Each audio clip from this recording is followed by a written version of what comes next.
Wassalatu wassalamu ala Rasulillah wa ala alihi wa sahbihi wa mawalah.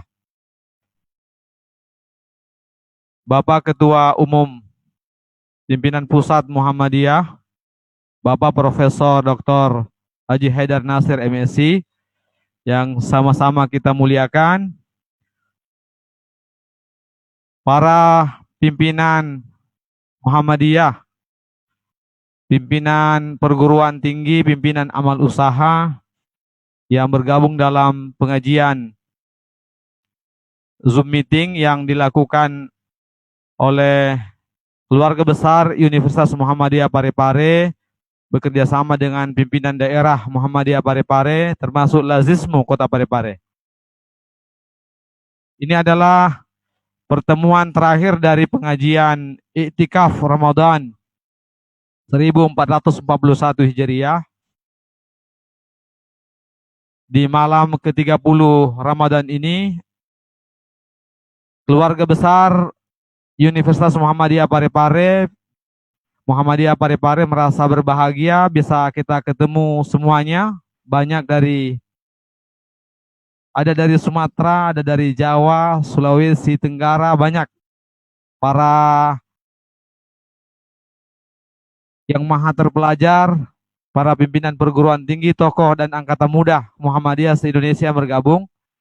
Kami mengucapkan selamat datang dan terima kasih atas partisipasinya.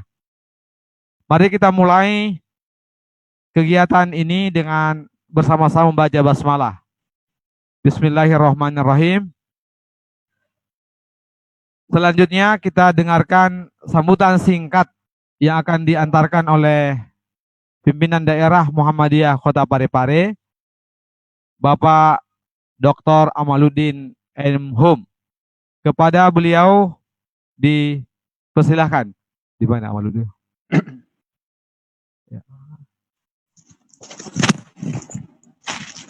Bismillahirrahmanirrahim. Assalamualaikum warahmatullahi wabarakatuh. Alhamdulillah wa syukurillah, la khawla wa la quwata illa billah. Asyhadu an la ilaha illallah wa asyhadu anna Muhammadan abduhu wa rasuluh. Amma ba'd. Kita semua patut bersyukur kepada Allah Subhanahu wa taala atas segala nikmat yang telah diberikan kepada kita sehingga kita sampai pada penghujung Ramadan 1441 Hijriah tahun 2020 Miladiah. Kita sudah masuk pada malam ke-30 dari bulan suci Ramadan. Kami dari pimpinan daerah Muhammadiyah Parepare dengan seluruh jajarannya tentu patut merasa bersyukur karena kita diberi nikmat yang begitu besar. Walaupun bangsa kita dalam suasana yang menghadapi cobaan, ujian yang cukup berat, untuk kita bisa bersama-sama keluar dari ujian yang berat itu, agar bangsa kita kembali bisa hidup secara normal seperti biasanya. Tentu kita berharap bahwa kita semua bisa memberikan dukungan kepada pemerintah kita untuk memutus mata rantai dari penyebaran COVID-19 yang bukan hanya berdampak secara ekonomi, tapi juga berdampak terhadap pelaksanaan ibadah kita. Terutama di bulan suci Ramadan, dengan terpaksa kita harus melaksanakan ibadah dari rumah. Kami dari pimpinan daerah Muhammadiyah Kota Parepare itu juga sudah melakukan banyak sekali langkah-langkah, upaya-upaya agar kita bisa melaksanakan ibadah seperti biasanya. Tapi karena memang situasi Parepare yang sangat memprihatinkan juga dengan penambahan jumlah kasus positif, maka pemerintah kita itu memberikan himbauan agar ya kita tetap melaksanakan sholat Idul Fitri 1441 Hijriah di rumah saja. Ya, dan tentu kita mengikuti ya maklumat pimpinan pusat Muhammadiyah dan pedoman tata cara sholat ya di masa COVID-19 yang dikeluarkan oleh Majelis Tarjih Pimpinan Pusat Muhammadiyah. Sekali lagi kami menyampaikan terima kasih dan penghargaan kepada seluruh webinar peserta pada malam hari ini, terutama kepada Bapak Ketua Umum, mungkin sudah hadir, ya para pimpinan PTM, PTMA, dan pimpinan amal usaha seluruh Indonesia yang sudah bergabung. Ya kami ya, dari Parepare menyampaikan selamat mengikuti Itikaf Ramadan yang terakhir yang digagas oleh Lasismu bekerjasama dengan amal usaha kita, Muhammadiyah Parepare dan pimpinan daerah Muhammadiyah Parepare. Demikian, semoga ini berjalan dengan lancar. Saya ucapkan billahi fisabilil haq fastabiqul khairat. Assalamualaikum warahmatullahi wabarakatuh. Waalaikumsalam warahmatullahi wabarakatuh. Demikian tadi sambutan singkat dari Ketua Pimpinan Daerah Muhammadiyah Kota Parepare, Bapak Dr. Amaluddin Enhum.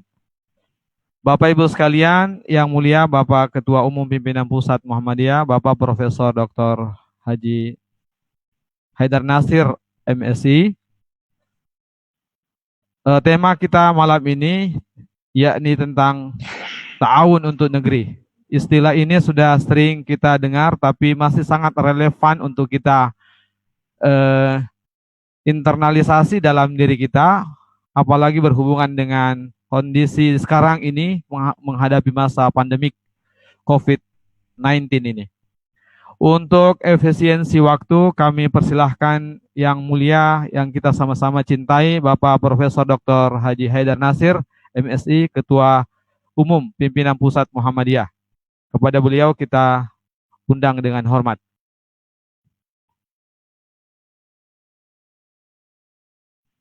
Wabarakatuh.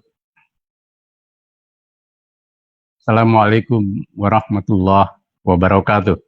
Waalaikumsalam warahmatullahi wabarakatuh. Innal hamdalillah ala sawabi ni'amihi kafah. Wa nusalli wa nusallimu ala Muhammadi Rasulillah wa ala alihi wa sahbihi wa mawalah wa ba'd. Alhamdulillahirabbil alamin. Pada malam hari ini saya bisa bersilaturahim, bergabung dalam pengajian Ramadan yang diselenggarakan oleh PDM Parepare bersama Universitas Muhammadiyah Parepare dan Lazismu, yang juga bersinergi dengan pimpinan wilayah dan seluruh PDM dan amal usaha Muhammadiyah Sulawesi Selatan, yang tentu ini merupakan wasilah atau media kita yang cukup baik, setidaknya ketika kita tidak bisa bertemu langsung, kita bisa bersilaturahmi lewat media online yang sudah menjadi kebiasaan kita pada akhir-akhir ini. Biasanya saya juga sesekali atau sudah beberapa kali ke Parepare, di samping ke daerah lain di Sulawesi Selatan, tapi pada hari ini atau malam hari ini kita hanya lewat media elektronik yang juga tidak kalah hangatnya. Ketika Pak Irwan Akib menghubungi saya agendakan sehingga kita bisa bersilaturahim. Ketua PDM Bapak Dr. Amaluddin, moderator, dan seluruh pimpinan baik wilayah maupun daerah dan amal usaha se-Sulawesi Selatan, serta mungkin juga dari daerah lain di seluruh tanah air. Kita memang pada hari ini merupakan hari yang ke-30 sehingga besok hari merupakan hari terakhir kita menunaikan ibadah saum Ramadan. Dan insya Allah pada tanggal 24 kita akan memasuki 1 Syawal 1441 Hijriah. Dan kita pada saat ini sedang ada dalam suasana pandemi COVID-19 yang merupakan musibah bukan hanya di negeri tercinta, tetapi bahkan sudah di seluruh dunia. Karena itu, jadikan ujung bulan Ramadan ini dan memasuki jelang 1 Syawal, di tengah suasana musibah ini, kita bahkan harus semakin menjadikan diri kita menjadi orang-orang beriman yang tangguh, orang-orang beriman yang punya kekuatan rohani yang melampaui. Karena kita sudah digembleng, sudah dibina secara keruhanian hampir 1 bulan ini, dan di ujung bulan tentu harus ada bekasnya. Memang musibah ini musibah yang berat, biarpun mungkin bagi sebagian orang itu karena jenis musibah ini kan sesuatu yang di luar yang bisa kasat mata oleh kita gitu ya. Tetapi musibah ini faktual karena sudah ratusan ribu di seluruh dunia, di 213 negara terkena wabah ini. Kemudian juga sudah ada ribuan yang meninggal. Dan daya tularnya sampai menurut ahli lebih dari 20 kali penyakit sebelumnya. Maka kita tetap menjadi orang yang selalu seksama waspada, dan itu bentuk dari ketakwaan. Sikap waspada itu disebutkan sikap wiqayah. Wiqayah itu dari waqah, yaqi, wiqayah, yang kemudian kata lainnya adalah takwa. Jadi satu di antara ciri orang bertakwa secara substantif ialah wiqayah, waspada. Nah, kewaspadaan itu kita tunjukkan dengan cara mencegah. Nah, ketika tadi Pak Ketua PDM dan moderator memberi pengantar bahwa kita besok insya Allah Idul Fitri di rumah, dan selama ini tarawih kita, sholat wajib kita, bahkan Jumatan yang kita ganti dengan sholat zuhur itu di rumah. Bukan karena kita menjauhi masjid, bukan karena kita meletakkan masjid sebagai pusat penularan. Ini supaya dipahami, tetapi substansi dan fokusnya adalah physical distancing. Kita menjaga agar rantai penularan tidak terjadi karena kita berkerumun lebih dari 2 orang. Nah, konteks inilah yang harus dipahami. Tentu secara kerohanian kita juga kehilangan suasana dan rasa keagamaan kita ketika kita di masjid. Tetapi karena keadaan darurat, maka suasana ini tentu jangan kita ratapi. Tapi kita jadikan sebagai wasilah kita untuk meningkatkan kualitas takwa kita, wiqayah kita. Yakni dengan cara di rumah pun, karena memang suasananya darurat, tidak kehilangan peluang kita untuk menjadi orang yang bertakwa. untuk menjadi orang yang menjalankan segala kebaikan sebagai pantulan kita dari takwa.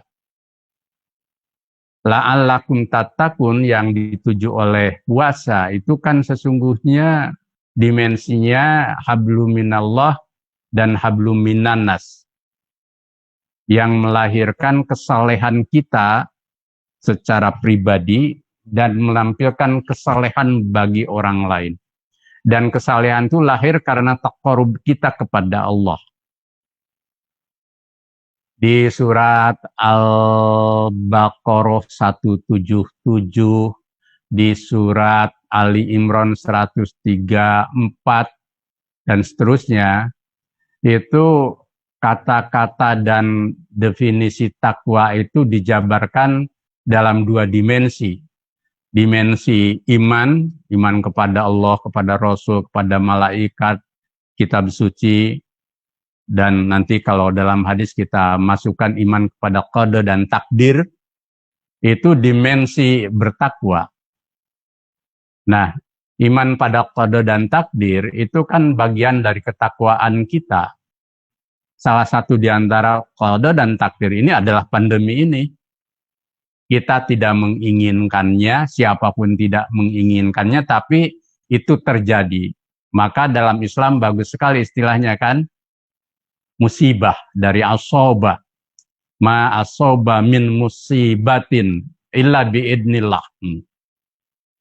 Di surat At-Taghabun itu. Apa yang menimpamu itu menjadi musibah itu tidak lain atas izin Allah. Jadi kita tidak menghendaki musibah ini. Karena itu ketika kita menerima musibah ini sebagai realitas yang faktual, maka jangan dibayangkan dan dipahami kita takut kepada corona melebihi ketakutan kita kepada Allah.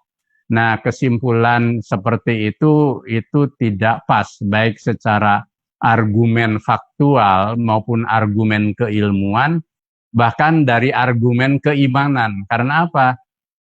Karena satu dimensi iman tadi pada qada dan takdir termasuk apa yang disebut musibah. Jadi kita menerima musibah itu. Bahwa kemudian kita menghindari agar tidak terjadi penularan itu bagian dari ikhtiar kita yang disebut wiqayah tadi. Bukan ketakutan kita yang membuat kita perbandingkan ketakutan itu kepada Allah. Ketakutan pada Allah itu makomnya sudah melebihi syariat, sudah hakikat dan ma'rifat. Siapapun orang itu beriman. Justru keliru kalau membanding-bandingkan antara ketakutan kepada Allah dengan ketakutan pada musibah. Jadi ini perlu menjadi pemahaman kita. Dan memang iman pada qada dan takdir itu tidak mudah. Karena biasanya kan pahit berupa penderitaan. Ada saudara kita meninggal, orang-orang yang kita cintai dipanggil Allah, itu kan penderitaan. Dan manusiawi kalau kita merasa kehilangan. Begitu juga ketika kita menghindari supaya itu tidak terjadi. Nah, kemudian yang kedua dalam konteks ini, bahwa menghadapi musibah ini justru kita dengan jiwa wiqayah. Nah, takwa itu kemudian dimensinya di Al-Baqarah 177 dan Ali Imran itu ada dimensi kemanusiaan, dimensi insaniah. Yakni orang yang selain menegakkan sholat juga wa'atuz zakah kan itu. Kemudian di surat Ali Imran, alladzina yunfikuna fis sarai wad dara gitu ya. Dilanjutkan untuk aspek pribadi, wal kadiminal ghaid wal afina anin nas. Itu luar biasa. Jadi ada dimensi insania untuk membentuk kesalehan kita, termasuk satu dimensi yang kelihatan sederhana tapi sudah masuk Al-Qur'an. Wal kadiminal ghaid, menahan diri dari marah. Kita orang beragama, semakin tinggi ke tingkat kesalehan dan ilmu agamanya, justru jangan menampakkan kemarahan, mudah tersinggung dan lain sebagainya. Wal afina anin nas, dan memberi maaf. Jadi ini kan dimensi pembentukan kita menjadi takwa. Nah, selama 29 hari dan besok 30, apakah sudah membekas belum jiwa iman yang lurus kepada Allah dan juga melahirkan jiwa ihsan pada diri kita dan kemanusiaan, itu tertanam di dalam diri kita, jiwa kita. Nah, hari ini, malam ini saatnya kita berrefleksi, bermuhasabah, supaya tidak merasa status quo iman kita ini. Kadang kan kita ini manusia tergoda oleh status quo. Merasa ilmu agamanya kuat, merasa jadi tokoh, merasa jadi ustadz, merasa jadi kiai, lalu merasa lebih terus, dan menganggap orang lain itu lemah imannya, kurang ilmunya. Padahal siapa tahu yang kita pandang lemah itu, dia kuat. Al-imanu yazidu wa yankus, kan. Bisa jadi iman itu bertambah dan berkurang. Bahkan ketika kita merasa diri bersih suci dan lebih benar ketimbang orang lain, di saat itu sebenarnya iman bisa berkurang. Wala tuzakku anfusakum wa antum ta'lamun. Engkau jangan merasa paling bersih, paling suci, paling islami.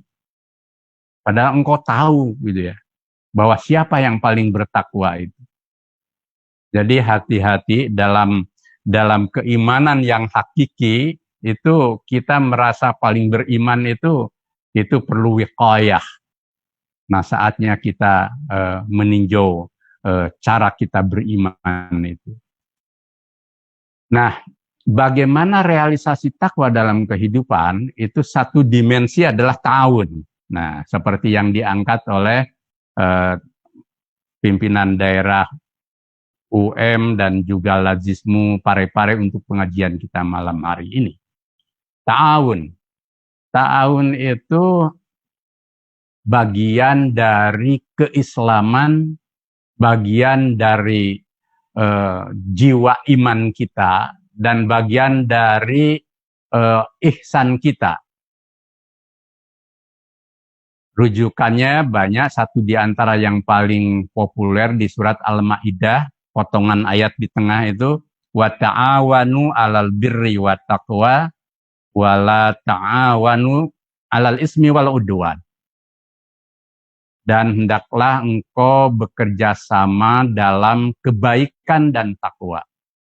Dan jangan sekali-kali engkau bekerja sama dalam keburukan dan dosa. Ini ayat luar biasa sekali. Gitu ya. Sebenarnya ayat ini dalam satu rangkaian yang utuh sejak kalimat pertama sampai ayat penutup dari ayat ini berbicara sabab nuzulnya. Waktu itu kaum Quraisy yang memusuhi Nabi itu berkehendak untuk datang masuk ke Ka'bah. Nah, sebagian Muslim kita yang keras-keras dalam arti merasakan dulu bahwa kaum Quraisy itu menindas mereka gitu, lalu ingin menghalang-halangi mereka datang ke Ka'bah. Waktu itu Ka'bah kan masih area yang boleh untuk semua orang. Maka turunlah ayat ini supaya intinya bahwa seorang Muslim atau sebagai kaum Muslim itu tidak boleh kita ini bersekongkol untuk wa ta'awanu 'alal ismi wal udwan. Bersekongkol untuk hal-hal yang membuat kita ini berdosa dan melakukan pelanggaran. Coba, terhadap mereka yang kafir, Quraisy waktu itu, dan waktu itu juga secara realitas mereka menindas kaum muslimin, Allah mengajarkan kita ihsan lewat Nabi kita, untuk tidak boleh kita bersekongkol menghadang berbuat hal yang dosa. Biarkan saja mereka datang ke situ, Karena awalnya mereka juga mau mengagungkan nama Tuhan. Nah, justru yang dianjurkan wa ta'awanu 'alal birri wa taqwa. Al-bir di sini menurut Ibnu Katsir itu untuk seluruh kebaikan.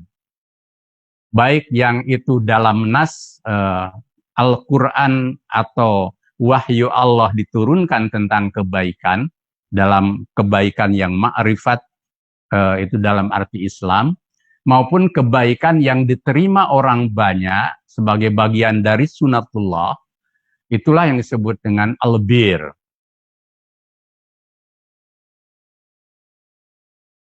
Nah, juga disebut takwa di situ. Jadi ayat ini luar biasa sebenarnya. Nah, sekarang bagaimana implementasinya? Tadi sudah ada contohnya bahwa al-bir di sini dan juga takwa di sini dalam dimensi ta'awun itu tidak diskriminatif kepada siapapun, hatta yang berbeda agama, golongan, suku, ras. Itu kita harus berta'awun. Ya nanti lain kalau ada hal-hal yang menyangkut prinsip, keislaman, akidah itu lain lagi. Kita kan tidak bisa bekerja sama dengan masing-masing. Itu ada prinsip lakum dinukum waliyadin. Selalu ada batas dan pagarnya. Kita jangan berpikir selalu negatif gitu ya. Tapi Allah sendiri kan begitu. Bahkan sabab nuzul ayat ini kan seperti itu. Nah, bagaimana sih dimensi dan aktualisasinya? Satu pada dimensi iman atau hablum minallah. Nah ini. Kalau kita berta'awun, berbuat baik pada orang, hatta mereka yang berbeda agama sekalipun, itu adalah bagian dari keimanan kepada Allah. Lebih-lebih ketika berta'awun itu menyangkut penyelamatan jiwa.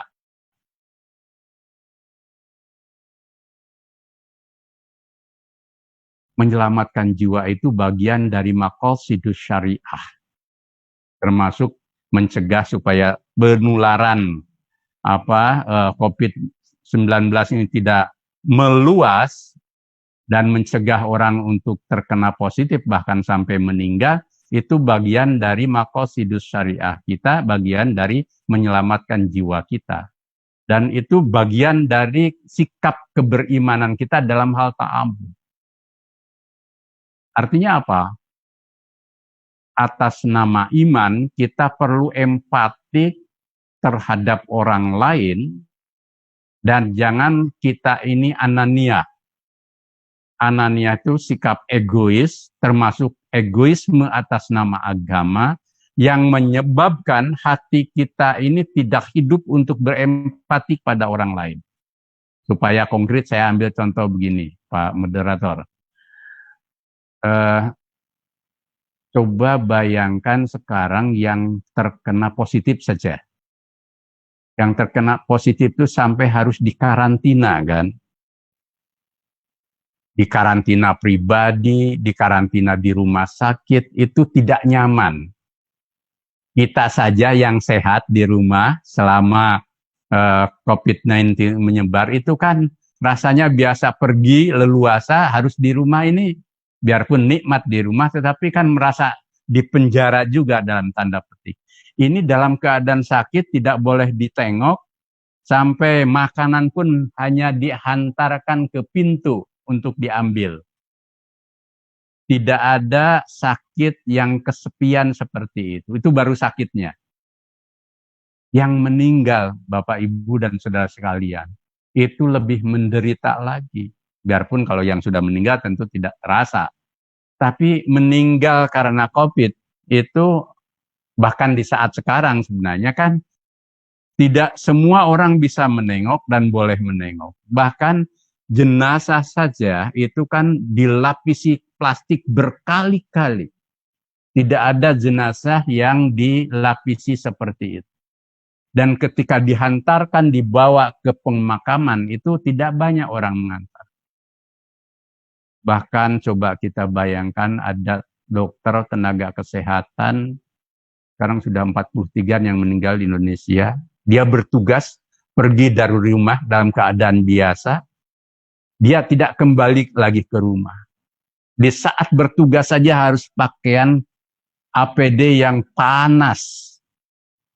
Kita pakai pakaian seperti ini aja sekarang kan rasanya nggak pakai AC itu sudah kerasa. Dia sampai 10 jam pakai itu dan tidak boleh dibuka. Terus ada yang meninggal. Pertanyaan saya, di mana letak iman kita? Ketika kita tidak merasa empatik terhadap mereka yang sakit, bahkan yang meninggal, pada saat yang sama kita masih mencoba memaksakan diri untuk pergi ke masjid atau tempat-tempat lain, yang itu juga tidak boleh. Di saat itulah iman kita diuji. Apakah anania atau iman kita ta'awun? Ini, jadi ta'awun itu dalam dimensi iman adalah lahirnya sikap empatik kita dan luruhnya, hilangnya jiwa atau sikap anania kita dalam beragama. Maaf, misalkan ada yang sampai memaksakan diri untuk taraweh lompat pagar. Ada bapak-bapak, ada ibu-ibu juga. Kita hargai niatnya, tetapi kan terlalu memaksakan diri. Padahal dasar kita beribadah juga kuat. Di rumah, apalagi di saat musibah, Rasul itu kan juga lebih banyak sholat malamnya di bulan Ramadan itu di rumah. Artinya ketika kita di rumah itu tidak melanggar. Istilahnya itu kita berijtihad karena keadaan dari satu cara ibadah ke cara ibadah lainnya yang sama-sama matsurah, yang sama-sama ada contohnya. Jadi tidak ada yang hilang. Kenapa harus memaksakan? Kalau diri kita tidak kena, ingat ada orang lain yang kena. Nah, begitu. Jadi ini empatik ini dan itu bagian dari iman. Sampai Nabi bersabda, wallahu fi aunil abdi madamal abdu fi auni akhihi. Nah, ini hadis ta'awun. Allah bersama para hambanya ketika para hamba itu bersama saudaranya yang memerlukan.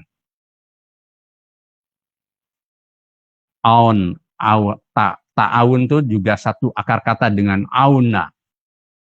Wallahu fi aunil abdi. Ini hadis tentang ihsan sebenarnya. Anta abudallah ka'annaka tarah. Engkau beribadah kepada Allah seperti engkau melihatnya. Fa illam takun tarah fa innahu yaraka. Kalau engkau tidak bisa melihatnya dan memang tidak bisa melihatnya, sesungguhnya Dia Allah melihat kita. Jadi sangat mulia ketika kita wiqayah menghindari wabah itu bukan hanya untuk orang lain tapi untuk penyelamatan jiwa sesama. Nah, disinilah ta'awun bil iman atau ta'awun bismillahirrahmanirrahim. Ta'awun atas nama Allah yang Maha Rahman dan Rahim. Dan sama nilainya ketika kita juga beribadah. Untuk di sejumlah hadis kan beramal soleh itu malah lebih tinggi ketimbang kamu berzikir kepada Allah. Maksudnya sebenarnya bukan merendahkan berzikir, tapi untuk memberi kredit poin pada amal soleh, karena banyak orang yang bisa beribadah, mahdoh, tetapi dia tidak mau beramal soleh, atau beratnya beramal soleh. Apalagi ini, kita sudah bisa, alhamdulillah, tetap beribadah di rumah, tapi pada saat yang sama, dengan empati saja, itu sudah merupakan bagian dari iman kepada Allah, dan itu ta'awun karena iman. Jadi ta'awun itu juga bagian dari iman kita. Nah, kalau seperti itu, maka iman itu ada dimensi hablum minallahnya yang kokoh, tetapi juga hablum minanas. Nah, dimensi yang kedua, ta'awun itu konkret, yakni dalam bentuk amaliyah, dalam bentuk perbuatan. Ketika kita menolong sesama, menolong tetangga, menolong orang yang membutuhkan, itu konkret amal soleh kita. Di hadis Nabi kan, Idza mata ibnu Adam in qata'a amaluhu illa min salasin. Jika anak cucu Adam meninggal, putus semua amalnya kecuali 3. 1, sodakotin zariyatin, sodakot zariyah, menafkahkan, memberikan sebagian harta kita pada orang lain yang memerlukan, terutama dengan ikhlas tentu saja. Yang kedua, awaladin soleh, yada'ulah, anak soleh yang mendoakan orang tuanya. Kita lihat tadi ada anak-anak kita yang ikut bersama ayahnya, bersama ibunya. Dengan ikut pengajian seperti ini, insya Allah itu jadi anak yang soleh, yang nanti mendoakan orang tuanya. Dan yang ketiga, aw ilmin yuntafa'u bi, ilmu yang bermanfaat. Nah, sekarang saatnya ilmu kita yang ahli ilmu kedokteran, ilmu pandemi, juga ilmu agama, bisa nggak ilmu kita ini bermanfaat? Jangan malah sebaliknya. Karena ilmu kita justru menghalangi orang untuk ta'awun. Karena ilmu kita menghalangi Islam untuk memberi solusi. Karena ilmu kita justru urusan menjadi susah. Padahal Allah memberi kemudahan. Yuridullahu bikumul yusra dalam ibadah. Atau dalam ibadah. Wala yuridu bikumul usra. Jadi ilmu kita ini malah jangan jadi problem. Harusnya menjadi pemecah masalah. Menjadi problem solving. Bukan part of problem. Kalau kita punya ilmu agama malah jadi menyusahkan orang. Dan membuat Islam tidak memberi solusi. Orang Islam tidak memberi solusi. Disitulah ilmu kita tidak bermanfaat. Nah, dimensi ta'awun itu juga harus ada dimensi ilmu. Ilmu yang bermanfaat. Dengan ilmu kita bisa memecahkan masalah. Bapak Ibu sekalian, mudah-mudahan ada ahli pandemi yang nanti bisa menemukan vaksin untuk menghadapi, untuk menjadi obat penawar virus ini. Kalau bersungguh-sungguh, kenapa tidak? Di hadis Nabi kan, Allah yanjiludda waddawa, kan itu. Allah menurunkan penyakit dan obatnya. Tapi jangan ditunggu obatnya, harus diikhtiarkan dengan ilmu. Nah, mereka yang berusaha dengan ilmunya mencari vaksin untuk obat ini, ilmunya bermanfaat. Dan itu ta'awun. Nah, kalau ahli-ahli pandemi, ahli ilmu kedokteran mencari cara dan obat untuk itu, setidak-tidaknya kita yang ahli ilmu ekonomi mencari solusi supaya rakyat yang kecil itu tidak terkena kesusahan yang lebih. Kalau susahnya kita semua susah. Yang namanya musibah kok, nggak ada yang tidak susah. Supaya kesusahannya tidak berlipat ganda. Usahakan ilmu ekonomi kita bisa menolong mereka. Caranya seperti apa? Kemudian yang ilmu agama sama.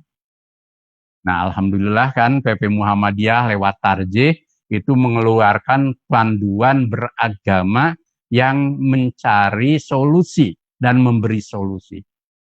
Jangan dianggap bahwa Tarjih memelopori penyebaran agama yang penuh ketakutan. Bukan, justru itu merupakan cara Islam memberi solusi sehingga kehadiran Islam itu rahmatan lil alamin. Nah, yang terakhir, Amaliyah yang kalau tadi kan amaliyah yang bersifat keilmuan, amaliyah yang sifatnya praksis, yakni berupa program kegiatan dan usaha langsung kita untuk berta'awun. Nah, PP Muhammadiyah lewat MCCC bergerak sejak tanggal 2 Maret. Sampai mungkin kalau dihitung udah ratusan miliar itu. Rumah sakit kita sudah 74. Belum resikonya ya.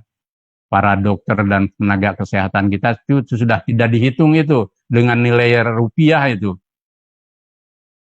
Perguruan tinggi kita juga sudah puluhan miliar mengeluarkan. Aisyah ini gerakan sembokonya sampai ke bawah. Lazismu, termasuk lazismu Parepare dan Sulawesi Selatan. Menggelorakan dan menggerakkan orang untuk beramal, berzakat, berinfak, bersedekah. Sekarang pas pandemi, sebelum ini pas bencana, setelah ini pas dalam keadaan normal, terus kita bergerak. Dan itu ciri dari Muhammadiyah. Jangan dianggap sepele. Kalau bicara memang kadang mudah kan, apa cuman beramal seperti itu. Prakteknya kan nggak mudah. Coba kita di masjid saja, itu insya Allah bukan di Sulawesi Selatan itu. Kalau ada kaleng itu, infak sodakoh zariyah lewat pas pengajian itu, pas Jumatan itu, biasanya yang banyak masuk itu yang warna apa uangnya? Jarang tuh yang merah ya. Itu. Mudah-mudahan kalau sekarang banyak yang merah gitu. Artinya apa? Bawaan harta itu nggak gampang mengalir keluar, inginnya masuk ke dalam. Jadi jangan anggap sepele ta'awun seperti ini. Maka sering disebut bahwa orang yang beramal soleh itu lebih mulia, lebih afdal ketimbang yang berzikir terus-terusan di masjid. Itu cara afdal meletakkan posisi betapa. Karena apa? Ada mereka yang memerlukan itu. Berinfak, berzakat, bersedekah. Dan Allah itu Maha Rahman Rahim. Yang diminta itu sebenarnya sebagian. Wa anfiku mimma razaqnakum. Bahkan min qablu ayyatiyakumul maut. Sebagian rezeki kita sebelum datang maut. Kalau sudah meninggal itu, mau berinfak sedekah sebanyak-banyaknya itu juga udah nggak bisa. Nah, di saat kita ada kesempatan, mari kita berbagi rezeki.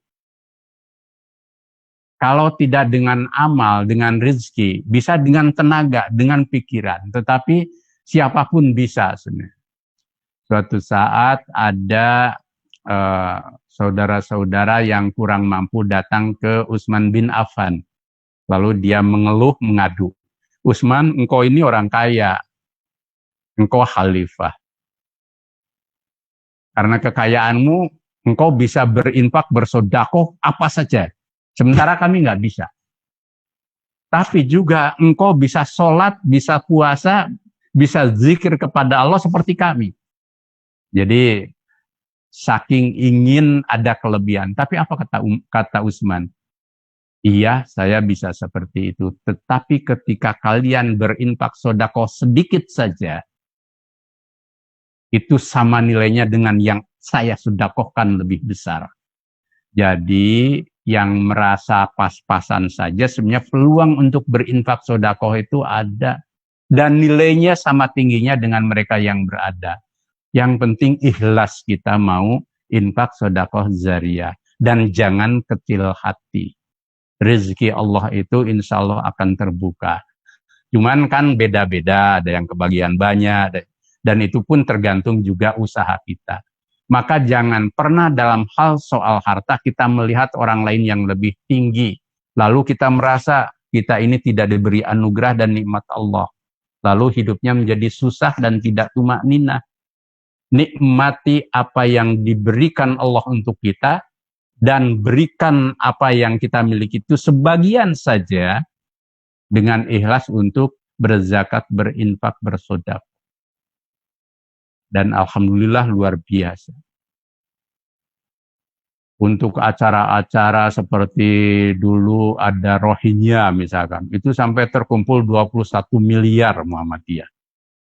Nah, ke depan saya berharap setelah kita normal, itu yuk gerakan ta'awun untuk dana dakwah Muhammadiyah. Bila perlu Sulawesi Selatan memelopori. Sekarang alhamdulillah kita bisa menggerakkan dana dakwah untuk atau dana ta'awun sebutannya untuk COVID-19. Mudah-mudahan Allah mengeluarkan kita dari musibah ini dan tidak terlalu lama, tapi juga harus ikhtiar dan waspada. Gitu. Ke depan di saat normal, kita yuk gerakan ta'awun untuk dana dakwah. Nanti PP Muhammadiyah akan bikin program itu sehingga misalkan 1 tahun bisa terkumpul puluhan miliar. Nah, kalau ini terkumpul nanti bisa bangun masjid di daerah-daerah tertinggal, terjauh. Bisa untuk meringankan tugas dai, guru-guru TK, guru-guru yang masih kekurangan di daerah-daerah pelosok. Saya pikir nanti Muhammadiyah ditambah dengan amal usahanya dan gerak lajis yang multi aspek, bekerja sama dengan seluruh elemen, itu bisa. Tapi harus ada gerakannya dari kita.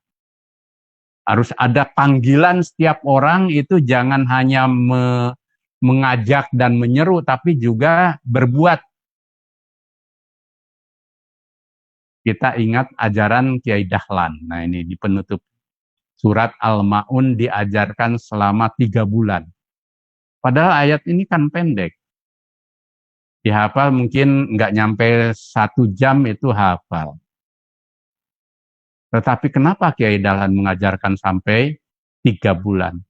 Ternyata selama 3 bulan itu tidak ada panggilan untuk mengambil anak yatim, orang miskin, untuk berbuat. Itulah ciri Muhammadiyah.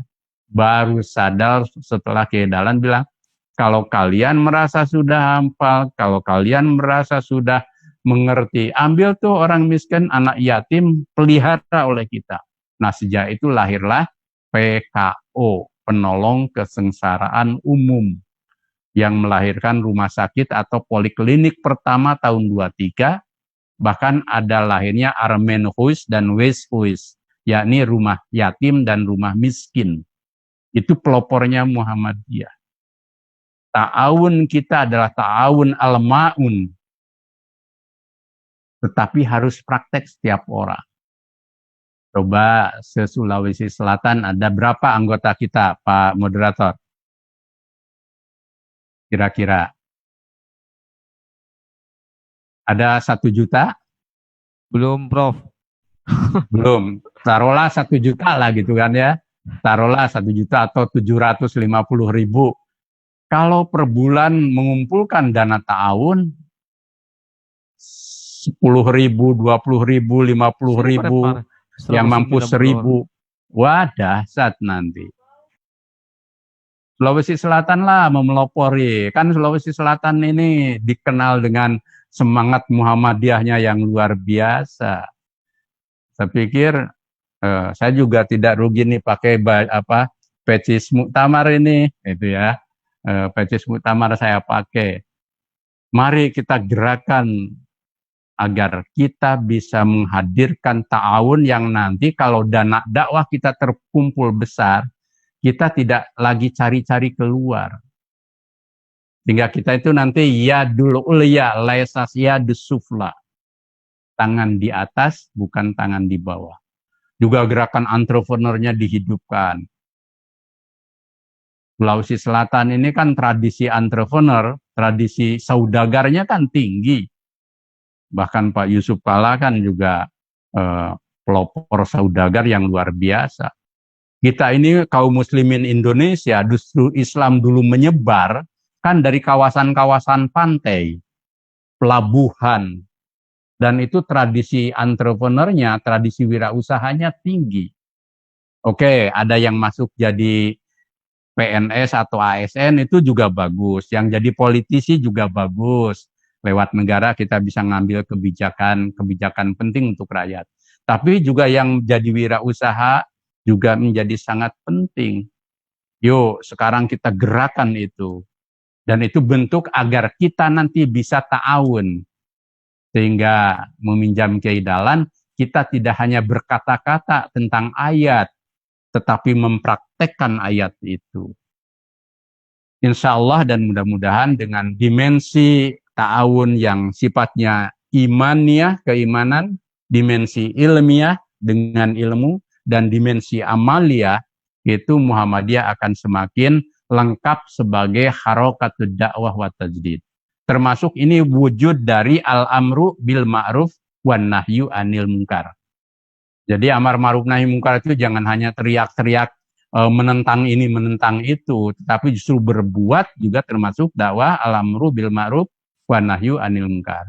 Nanti baca pernyataan pikiran Muhammadiyah abad kedua, hasil Muktamar Yogyakarta. Muhammadiyah pada abad kedua ini melakukan perubahan strategi dakwah dari lilmu ar-radah pada lilmu wajahah. Dari serba reaksioner, menentang terus gitu, seakan-akan ada di pinggiran, itu menjadi orang yang berbuat sebagai fa'il, pelaku, termasuk yadul ulia, tangan di atas dengan ta'awun. Itulah ciri Muhammadiyah, dan itulah bentuk dari dakwah al-amru bil ma'ruf wan nahyu anil munkar. Nah, pemahaman al-amru bil ma'ruf wan nahyu anil munkar itu tidak sempit. Persis seperti yang diajarkan Kiai Dahlan tentang al-ma'un. Intinya itu kata Kiai Dahlan, ya gampanglah sekedar bicara seperti itu, tetapi berbuat dengan harta, dengan ilmu, dengan pikiran kita yang membawa pada kemajuan dan menolong mereka yang memerlukan, itulah bentuk dari ta'awun bil amal. Nasru minallah wa fathun qarib. Wassalamualaikum warahmatullahi wabarakatuh. Waalaikumsalam warahmatullahi wabarakatuh. Alhamdulillah Bapak Ibu sekalian, para peserta pengajian Iktikaf Ramadan. Demikian telah kita dengarkan bersama-sama pencerahan yang disampaikan oleh Bapak Ketua Umum, Bapak Profesor Dr. Haji Haidar Nasir, MSI, tentang ta'awun untuk negeri. Alhamdulillah jumlah partisipan kita cukup banyak, 351 orang, dan juga kegiatan ini disiarkan secara live oleh Facebook PP Muhammadiyah.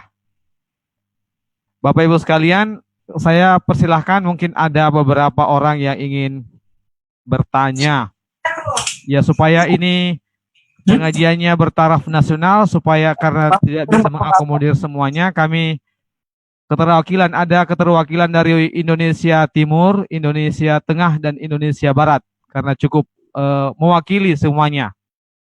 Ya, saya persilakan Bapak Ibu sekalian. Ada yang raise hand.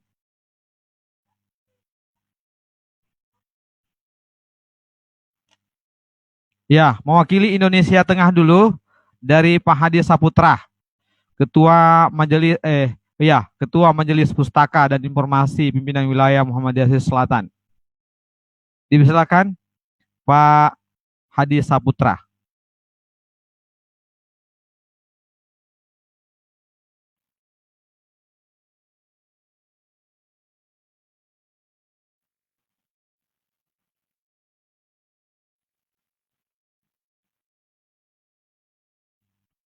Pak Hadi Saputra, disilakan.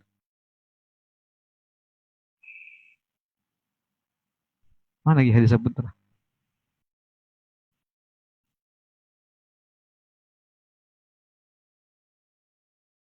Host mungkin bisa dibuka. Bukan kita.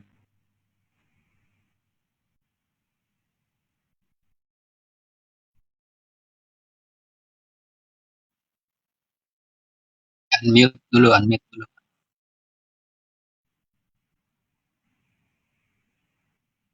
Bisa gak? Gak bisa.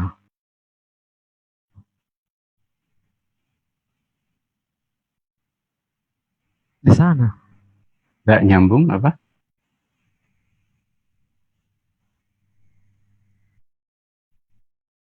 Siapa?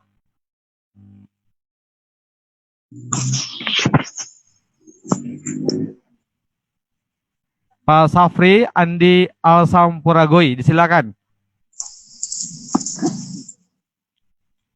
Oke, baik. Assalamualaikum warahmatullahi wabarakatuh. Waalaikumsalam warahmatullahi wabarakatuh. Baik, sebelumnya perkenalkan saya Sapriandi dari pimpinan cabang Ikatan Mahasiswa Kabupaten Kuantan Sengi, Provinsi Riau. Baik, di sini saya ingin bertanya kepada Pak Profesor tentang himbauan untuk melaksanakan sholat Idul Fitri, di mana yang sama-sama kita ketahui bahwasanya sesuai dengan edaran pimpinan pusat Muhammadiyah itu menyatakan bahwasanya sholat Idul Fitri di masjid ataupun di lapangan itu ditiadakan. Sementara apa yang dikatakan sementara di lain hal keluar pula fatwa dari Majelis Ulama Indonesia nomor 28. Di dalam hal tersebut dinyatakan bahwasanya di mana daerah yang masih memiliki zona hijau maka boleh dilaksanakan boleh melaksanakan sholat Idul Fitri. Lalu bagaimana ini tanggapan menurut Profesor sebagai Ketua Umum Pimpinan Pusat Muhammadiyah? Mengapa demikian? Karena di dalam Majelis Ulama Indonesia itu terdapat juga beberapa orang tokoh-tokoh Muhammadiyah yang bisa kita percaya. Sekian, terima kasih. Assalamualaikum warahmatullahi wabarakatuh. Waalaikumsalam warahmatullahi wabarakatuh. Ya, demikian pertanyaan dari Safri Andi Al-Sampuragoi dari Riau. Baik, saya jawab dulu, Mas. Silakan, Prof. Tidak perlu dipertentangkan antara fatwa tarjih dengan fatwa Majelis Ulama. Hanya perbedaan penekanan saja sebenarnya. Tapi jiwanya sama, yakni kita mencegah kedaruratan, mencegah penyebaran virus itu sebagai bagian dari kita mengambil keputusan tentang tidak melaksanakan sholat berjamaah di masjid atau nanti untuk Idul Fitri di lapangan, selain ada yang di masjid. Nah, Muhammadiyah lebih memakai pada prinsip sadud zariahnya itu, yakni preventif yang total, di mana Muhammadiyah sebagai gerakan keagamaan itu tidak masuk pada aspek menentukan mana yang merah, mana yang kuning, mana yang hijau. Itu sudah otoritas negara. Nah, karena di samping itu bukan otoritas kita, yang kedua ngontrolnya susah. Ngontrolnya itu susah. Kenapa? Tadi saya dengar langsung ada sebuah provinsi yang begitu ketat itu, padahal sejak awal dia ketat sekali dan tingkat ininya tidak setinggi DKI dan Jawa Timur. Itu dia mengatakan di seluruh provinsi dia itu tidak ada garis hijau sampai begitu. Tetapi yang positif tidak sebesar DKI dan Jawa Timur karena ketatnya dia gitu. Nah, maka gubernurnya menghimbau agar sholat Id dilaksanakan di rumah. Nah, itu himbauan gubernurnya itu. Poinnya adalah dimensi penentuan itu hanya bisa berlaku oleh otoritas yang memang punya dan kita tidak bisa memastikan itu. Yang kedua, kita tidak ingin umat itu ragu-ragu dan bingung. Persis seperti kita menentukan hisab dengan wujudul hilal. kita memakai prinsip wilayatul hukmi. Nah, cuman ini untuk sadduz zari'ah, mencegah kedaruratan dan preventif tentang penyakit yang melahirkan fatwa agama, dengan juga konteksnya seperti wilayatul hukmi. Kita mengambil seluruh wilayah hukum yang ada di tanah air kita. Karena apa? Beberapa peristiwa terjadi. Daerah yang kelihatannya tidak ada, tahu-tahu ada OTG. Sekarang ada transmisi lokal. Itu susah mengontrolnya. Transmisi lokal itu susah. Ada satu provinsi kemarin, ini fakta saja gitu ya, kemudian melonggarkan karena tuntutan dari organisasi Islam supaya memberi kebebasan, termasuk untuk Idul Fitri, tahu-tahu 2 hari ini naik gitu ya, tahu-tahu 2 hari ini naik. Bahkan kalau ikut laporan ini trennya kan masih naik di akhir Mei ini, masih naik. Karena itu daripada gamang dan itu bukan wilayah kita, kemudian umat juga ragu, maka Muhammadiyah mengambil sesuatu yang pasti dari aspek pendekatan keagamaan maupun dari pendekatan keilmuan. Jadi kami sebelum mengambil keputusan termasuk muktamar itu mengumpulkan tim ahli kedokteran dan ahli pandemi dari berbagai perguruan tinggi, dan mereka sampai menyimpulkan bahwa landainya secara itu tuh baru nanti di bulan September itu. Sekarang mulai ada yang punya pandangan landai di bulan Juli gitu. Tapi kan Mei ini kan masih tinggi. Faktanya juga masih tinggi. Karena itu dengan perkembangan seperti ini maka kita mengambil keputusan seperti itu. Dan secara keagamaan tidak. Nah ini aspek pertimbangan yang berikutnya. Secara keagamaan, aspek dinianya itu tidak ada yang dirugikan. Jadi pertama kan hukum Idul Fitri ini kan sunnah, biarpun muakkadah kan gitu. Karena sunnah maka ketika kita tinggalkan itu tidak menjadi dosa. Ini harap, mohon dengan jernih gitu dikaji oleh semuanya. Saya pikir kalau ulama, ustadz dan kiai udah paham betul gitu. Tapi kadang mereka yang berilmu pun kan karena mungkin kebiasaan saja. Ketika kita meninggalkannya kan seperti berdosa. Padahal, tapi oke, dari segi fadilahnya kita merasa kehilangan kan gitu. Maka tarjih mencari solusi dan ternyata ketemu solusinya bagi mereka yang berkehendak dan mampu melaksanakannya bisa sholat Idul Fitri di rumah. Yang berkehendak itu merasa lebih mantap karena kalau tidak sama sekali itu kan mungkin merasa ada sesuatu yang hilang. Nah, lakukan di rumah, tapi seperti juga sholat id biasa. 2 rakaat, kemudian ada khutbah. Ya khutbahnya juga tentu bagi yang tidak tidak seperti ustadz dan mereka yang ahli gitu kan biasa saja bisa khutbah yang singkat, yang penting ada hamdalahnya, lalu ada pesan itu kan 2 menit, 3 menit juga sama gitu kan. Tapi bagi yang tidak mampu sama sekali tidak usah, nggak apa-apa. Bisa walitukabbirullah, takbir, tahmid, tasbih di rumah bareng-bareng. Jadi jalan menuju Allah dan itu matsurah, itu banyak dan itu juga dijamin, maka fatwa tarjih itu juga kuat. Hanya kadang ya Mas Safri, beragama itu memang ada aspek kebiasaan dan rasa kan gitu. Jadi yang dulu orang Muhammadiyah galak-galak loh soal ini. Kenapa dulu TBC-nya kuat sekali kan? Bukan TBC penyakit, gerakan TBC-nya. Padahal apa yang disasar dulu ya, itu banyak orang kaum muslimin itu beragama dari rasa dan kebiasaan. Makanya jangan sampai kok sekarang orang Muhammadiyah malah jadi seperti itu gitu. Paham, kita aja kan memang di masjid itu nikmat. Tapi sekarang kita perbandingkan seluruh masjid di Mekah. Nah, kan suka jadi rujukan toh.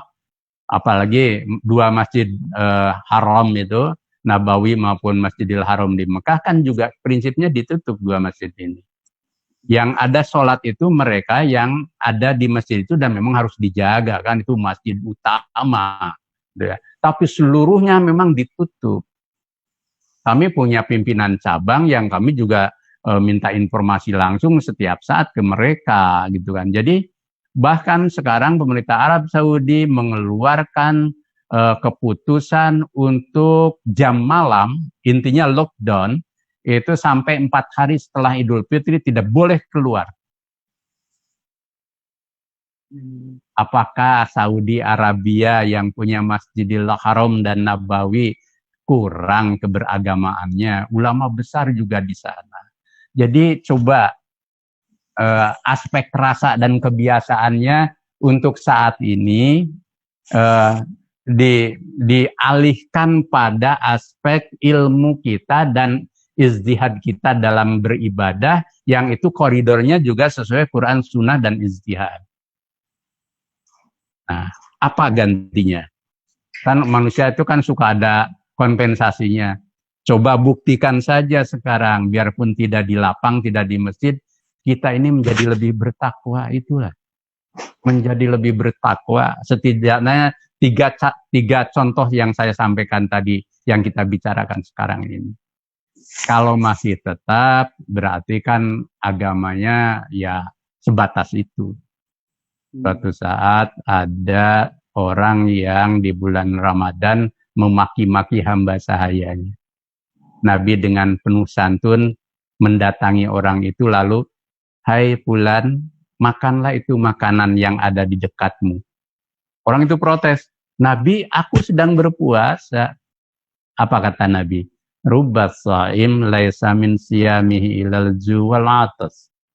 Banyak itu orang berpuasa, nggak ada hasilnya, kecuali lapar dan dahaga. Intinya Nabi mengkritik orang itu, puasa kok caci maki orang.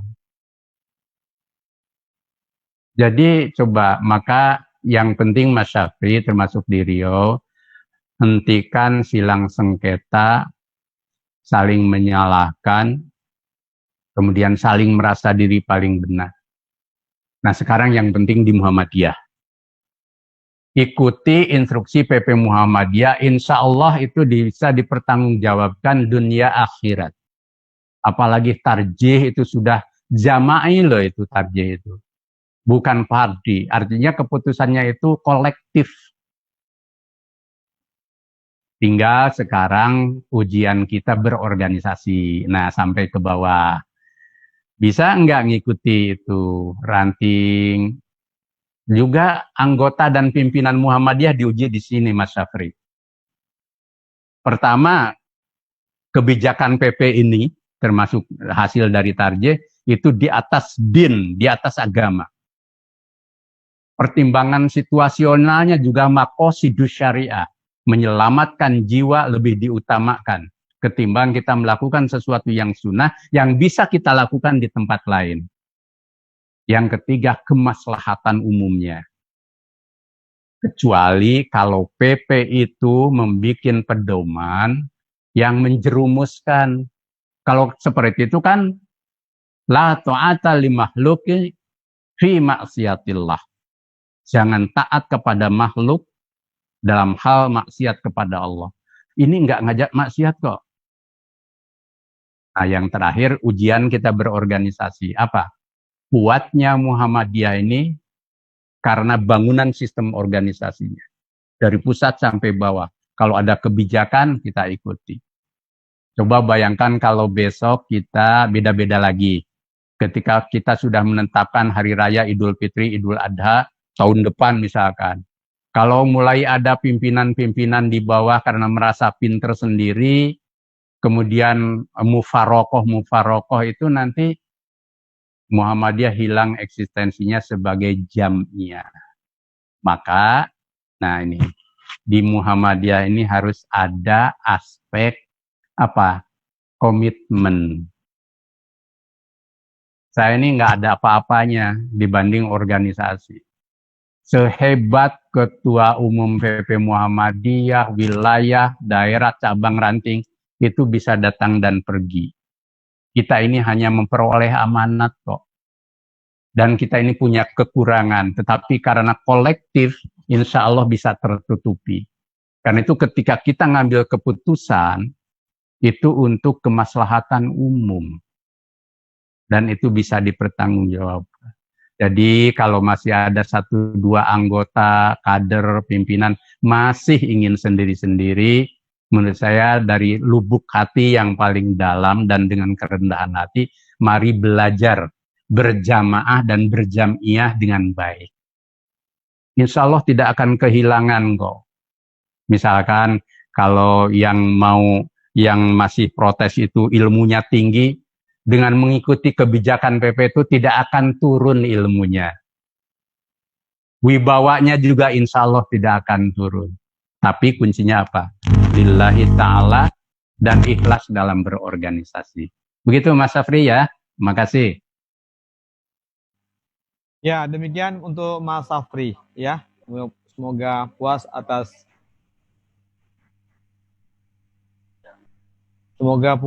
atas pencerahan dari Bapak Profesor Haidar Nasir. Satu lagi pertanyaan terakhir sebelum kita tutup acara ini, ada dari Ibu Mahmudah, LPPA PWA Sulawesi Selatan. Saya persilahkan kepada Ibu Mahmudah. Mohon pertanyaan singkat. Ya, terima kasih banyak atas kesempatan yang diberikan, Pak. Assalamualaikum warahmatullahi wabarakatuh. Waalaikumsalam.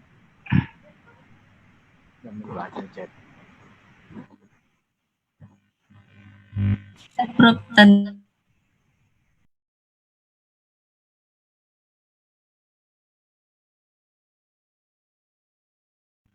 Silahkan Ibu Mahmudah. tentang tentangan dilarang untuk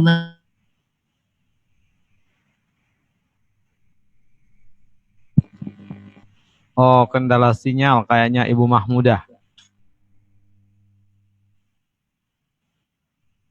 berbuat baik. Di sila kedua, ini menurut saya menjadi siraman rohani yang luar biasa dalam rangka ta'awun untuk negeri. Demikian, terima kasih. Assalamualaikum warahmatullahi wabarakatuh. Mohon Ibu Mahmudah untuk diperjelas karena tadi terputus-putus, Bu. Diulangi pertanyaannya, Bu. Oh ya, terima kasih banyak atas kesempatan yang diberikan. Pertanyaan pertama, Prof, ingin penjelasan tentang ketidakberterimaan warga di akar rumput, yaitu dilarang, walaupun kita paham dilarangnya kita beribadah di masjid dengan tidak dilarangnya kegiatan maksiat di luar. Bagaimana cara kita memberikan pemahaman kepada saudara kita? Itu yang pertama, Prof. Yang kedua, mungkin melalui kesempatan ini diharapkan strategi tadi, Prof, dari strategi yang menolak ke strategi yang baru. Terima kasih. Assalamualaikum warahmatullahi wabarakatuh. Waalaikumsalam warahmatullahi wabarakatuh. Yang pertama, kita paham perasaan umat kita yang memang melihat ada hal yang seakan-akan paradoks gitu ya. Masjid kok dilarang, mal dan lain-lain tidak dilarang. Sebenarnya semuanya juga dilarang kecuali memang pusat-pusat kebutuhan yang memang itu menyangkut hajat hidup gitu ya.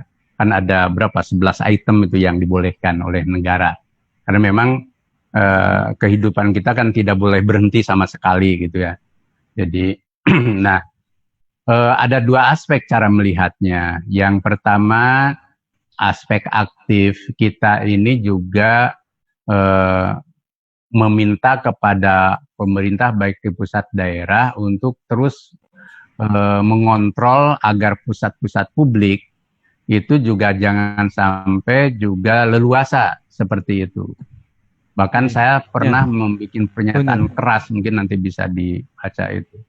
Sampai saya nyatakan waktu itu, untuk apa organisasi-organisasi keagamaan itu begitu rupa untuk meyakinkan umat supaya untuk sementara karena darurat kita tidak beribadah di masjid, kita beribadah di rumah, sementara pada saat yang sama tempat wisata dan sebagainya masih dibolehkan.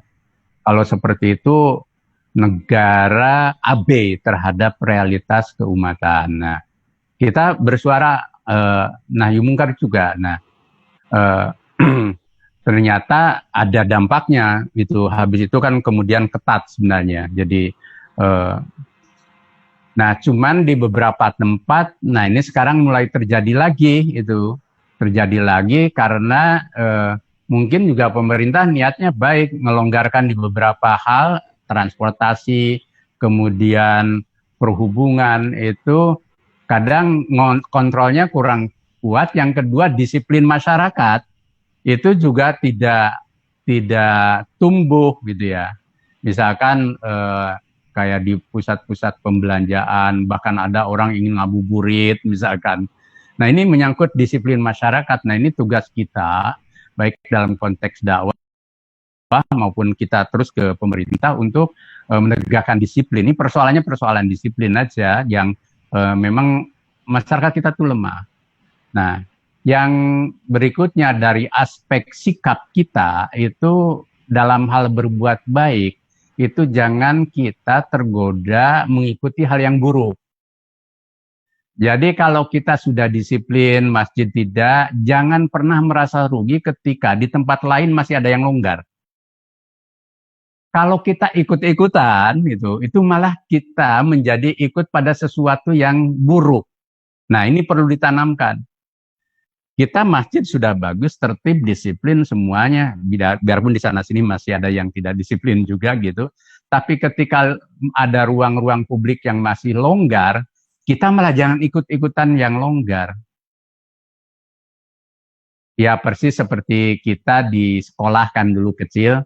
Ketika kita disiplin, tahu-tahu ada orang kurang disiplin, mungkin gurunya kurang tegas, lalu kita protes, artinya kita diikuti.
Ustaz Saiful, suara tidak kedengaran. Kendala dari pusat, Ustadz. Nyambung ya? Ya. Saya lanjutkan. Karena tuntutan ormas Islam itu kemudian pemerintahnya menyerah. Sebenarnya dari segi protokol kesehatannya sendiri kan PSBB-nya juga belum dicabut di daerah itu. Tapi karena desakan, akhirnya longgar, apa yang terjadi? Terjadi kenaikan.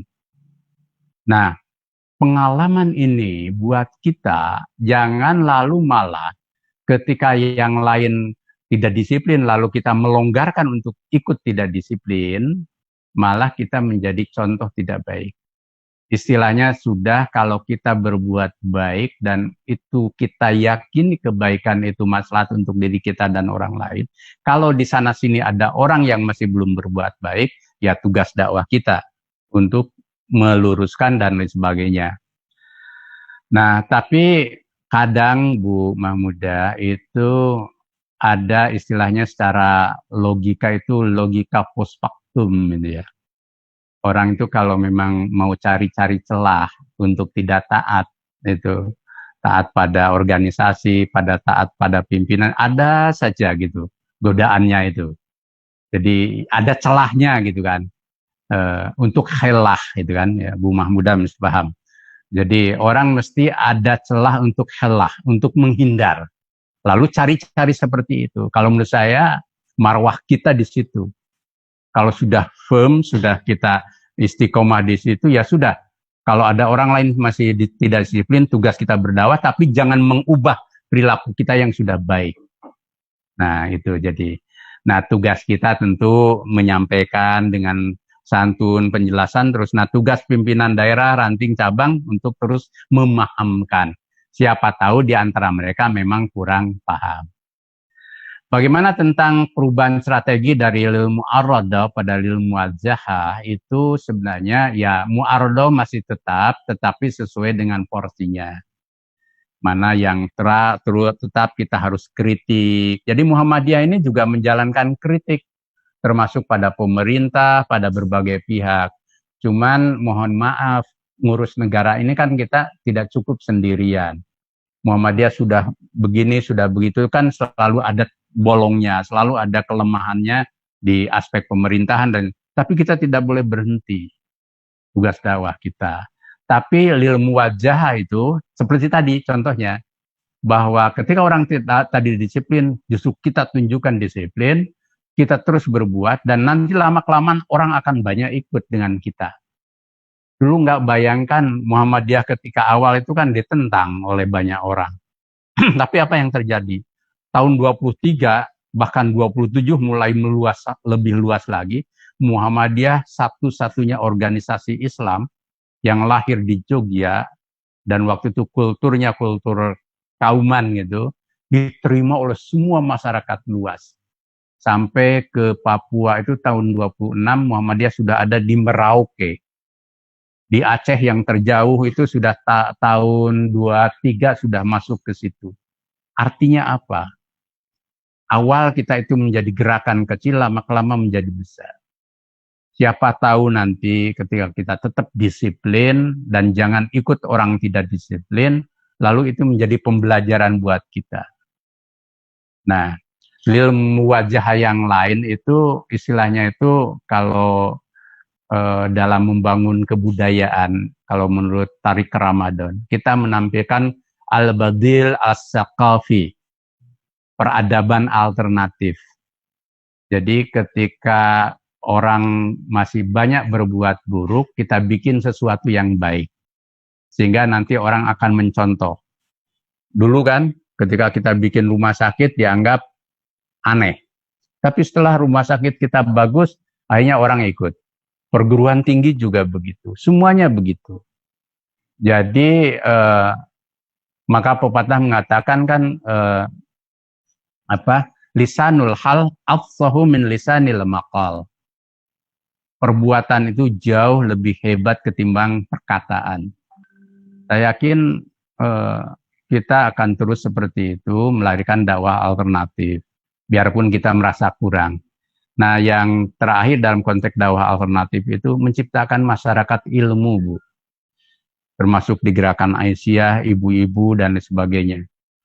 Cinta ilmu, tradisi membaca, termasuk menanamkan rasionalitas, itu menjadi tugas Muhammadiyah. Dan Muhammadiyah ini sudah bergerak di situ. Itu pun masih berat kan sekarang ini. Jujur ya, yang Ibu contohkan misalkan, atau tadi yang Mas Sapri contohkan, yang kita lihat, ini karena masyarakat kita ini belum menjadi masyarakat ilmu. Sehingga untuk wabah aja kan masih ada yang nggak percaya. Masih nggak percaya. Makan tadi mengait-ngaitkan dengan sama corona aja takut. Takut sama Gusti Allah, sama Allah gitu kan. Gitu. Padahal sebenarnya prakteknya juga kalau coba aja kalau yang bilang itu kita diminta untuk ngurus jenazah yang kena positif, mau enggak tanpa APD misalkan. Belum tentu mau juga. Hanya ketika bicara kan ingin meyakinkan saja. Tapi kalau prakteknya belum tentu. Ya persis seperti kalau ibu, bapak pergi ke kebun binatang, ada binatang buas, singa atau harimau, teorinya kan takut hanya kepada Allah.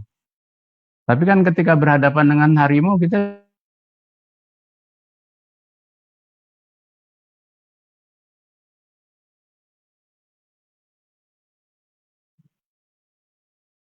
juga mau, biarpun sudah sholat subuh misalkan.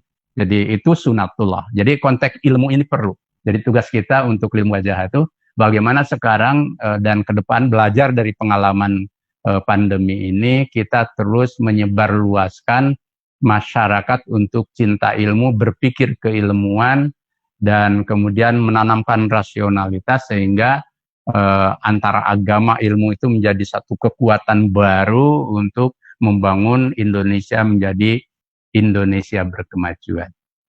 Mungkin itu Mas Moderator, jadi saya tidak bisa panjang lebar, mungkin juga karena waktu. Terima kasih untuk semuanya, untuk PDM, PWM, termasuk ada Mas Profesor Iwan Akib, sahabat saya juga, saya lihat ada di sana juga. Mudah-mudahan kita akan terus bisa menggelorakan ini. Dan terima kasih juga atas responnya tadi dari Mas Syafri, Bu Mahmudah, dan lain sebagainya. Di lain kesempatan kita bisa dialog lagi. Tapi semuanya ini memberi manfaat, dan saya juga jadi belajar memahami apa yang terjadi di bawah. Terima kasih. Assalamualaikum warahmatullahi wabarakatuh. Waalaikumsalam warahmatullahi wabarakatuh. Selanjutnya Bapak Ibu sekalian, kami ingin mengundang Bapak Rektor Universitas Muhammadiyah Parepare selaku Sohibul Hajah untuk menyapa dan ungkapan terima kasih pada tamu-tamu kita yang se-Indonesia hadir. Saya persilakan pada Bapak Haji M. Nasir S. MPD. Terima kasih. Assalamualaikum warahmatullahi wabarakatuh.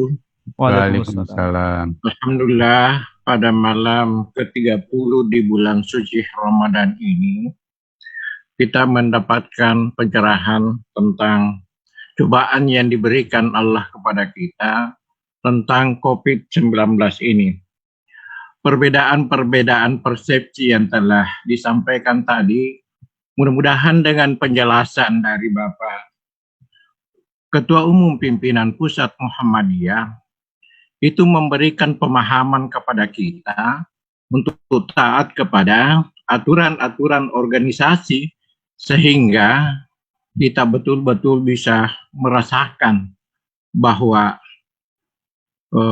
situasi sekarang ini betul-betul memberikan satu pemahaman yang luar biasa kepada kita untuk memahami sekaligus melaksanakan. Dan yang tak kalah pentingnya tadi adalah bagaimana kita merealisasikan ta'awun kepada iman kita, ilmu dan amalia. Semoga ta'awun amalia nanti ini yang digarisbawahi tadi untuk Provinsi Sulawesi Selatan itu bisa terwujud, insya Allah. Dan kami atas nama Sivitas Akademika Universitas Muhammadiyah Parepare sangat mengucapkan terima kasih kepada para partisipan dan terkhusus kepada Ayahanda Pimpinan Pusat Muhammadiyah. Semoga ini memberikan berkah kepada kita di bulan suci Ramadan. Fastabiqul khairat. Assalamualaikum warahmatullahi wabarakatuh. Waalaikumsalam warahmatullahi wabarakatuh. Ya, di ujung acara kita ini saya mengucapkan terima kasih banyak kepada partisipan yang ada dari Kendari, dari Jember, dari Mataram, UMY, Surakarta, Gorontalo, Kaltim, banyak sekali Bapak Ibu sekalian, terima kasih banyak. Wabil khusus kepada Profesor Dr. Irwan Akib atas bantuan beliau mensosialisasikan acara ini. Begitu pula Ketua dan Sekjen Pimpinan Pusat Pemuda Muhammadiyah. Kami mengucapkan banyak terima kasih atas bantuan dan kerjasamanya. Kepada para peserta, kami mohon maaf selaku host selaku moderator dan penyelenggara atas kekurangan dan kekhilafan yang terjadi selama acara ini. Mari kita tutup acara pengajian Iktikaf Ramadan yang diselenggarakan oleh Lazizmu dan Universitas Muhammadiyah Parepare dengan bersama-sama membaca hamdalah. Alhamdulillahirabbil alamin. Amin. Nasrun minallah wa fathun qarib. Wassalamualaikum warahmatullahi wabarakatuh. Waalaikumsalam warahmatullahi wabarakatuh. Pare-parenya makin maju. Keren. Umpar keren, Mas. Terima kasih Mas Saifullah atas memoderatori acara malam ini. Terima kasih. Terima kasih Mas Saiful. Terima kasih Pak.